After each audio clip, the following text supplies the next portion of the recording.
Kabaka tuli ku press conference ya Dax Vibes olunaku olwaleero alina ekivulu weekend yennyini ozze no representing mu nnyambala y'enjawulo. Nzize nga nnomubeererawo bambi Dax kyali wange. Tejjukira era leero yennyini nfunye endorsement ya Zai Muchuzi Mix. So nanzikira mu costume eno okuba bakama bange ekitiibwa okunjawula mu bangi ne bagamba King yambala. Ndi very happy.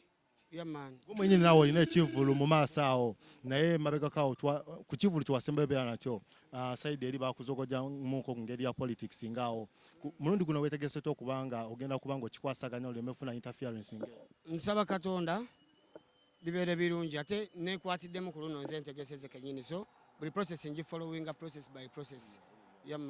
Kimu kyetatuuka ku Dax Vibe nti alina vene yasooka okusalawo n'agenda ku vene ey'okubiri.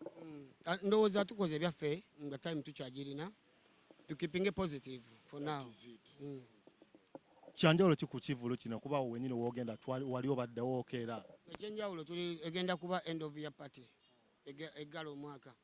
Ekyokubiri kino nekyo nakikendezeza ne ku bbeeyi kiri kyali kyesatu kino kyebiri nakitadde ku bbeeyi power abaana babalansinge bakole ki banyumirwe kubanga jjukira tuli mu 360 vibe obudde budduka so kati wano wali tunagenda mu end of year abaana bakamala ebigezo bakawummulamu twagala bakyakazaamu ate nekirala abantu baffe abamu baafikira tusaba ku mundi guno bakeere bajje tunyumirwe nabo pate.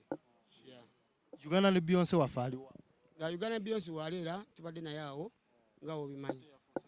Nali njogeramuko ne Uncle Mudra n'agamba nti ajja kuba musanyufu nnyo singa owasa Winnie Wamami. Ekirala gwe muyimbi abadde atulwanyirako ffe nga bannamawulire nga tulwana nga naawe oteekako ekigambo nabawe ebikyuka bamaneja batandise okusiba bannamawulire olaba ekyatuse ku Frank Antambi. Issue eyo bambi omanyi ebintu ebiba mu kooti biba tekiniko okubyogerako na down ground osobola okusajjula ekikoze ki naye nga nze sirina gwe njagaliza kibi mu bataano bange lyamaani.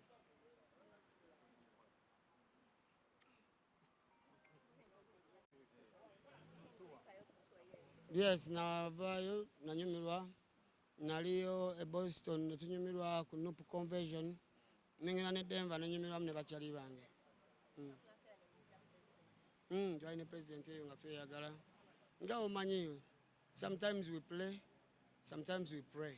That is it.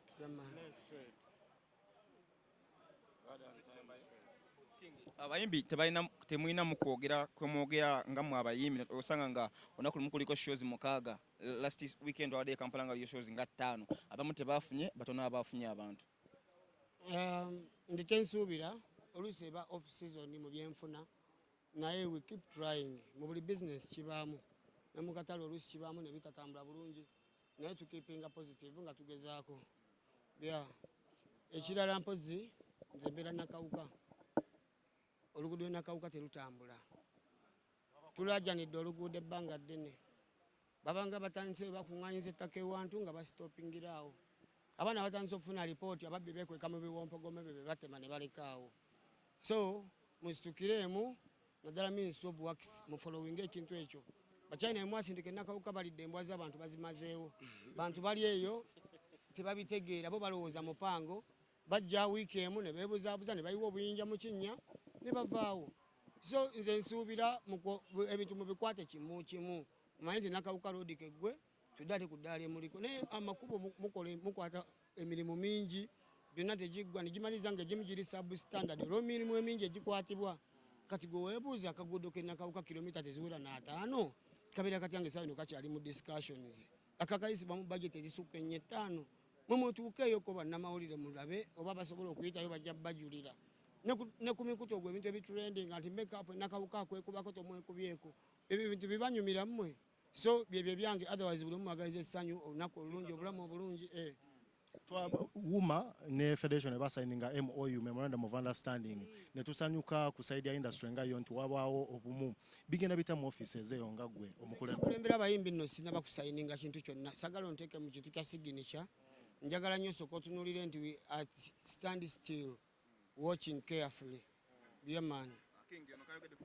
Waliwo okukaanyira kwa ssente wakati w'abapromota nga bagamba tebajja kkiriza Federation ye kubanga mubalyako ebyo ebintu abwe sibitunulamu nze ndi ku byaffe ebiri practical. Nze nkyali ku copyright, nkyali ku bingi nnyo ffe ku ground ebitusabotaginga bingi nnyo. Oluusi osasula poliisi enaggulu ate noddamu nosasula poliisi ku kifo. Bingi nnyo ffe bitwandetaze bibe mu discussions nga bituyamba. Ate ne biyamba ne ku bakama waffe abatupangisa oluusi mu bifo ebimu. Emabega kawera twali ku parliament ku nsonga y'emu kuba tumanyi nti parliament yayisa etteeka lya copyright naye era biseera bisinga tetukulaba. Naffe tujja kujja naye ffe tujja kukoma ku geeti n'ekiwandiika ate tujja kuleekaanira awo. Abantu bakumisinze ku pate ya sister wo nga bagamba oli yagambye yinze tebayimbye muwoomya. Nabadde Kenya ku mbaga nejjukira naliyo era ku rehearsal ne mwagaliza birungi byereere. Oli taano wange. Era Shiba Kongs, big up on yourself. That is it.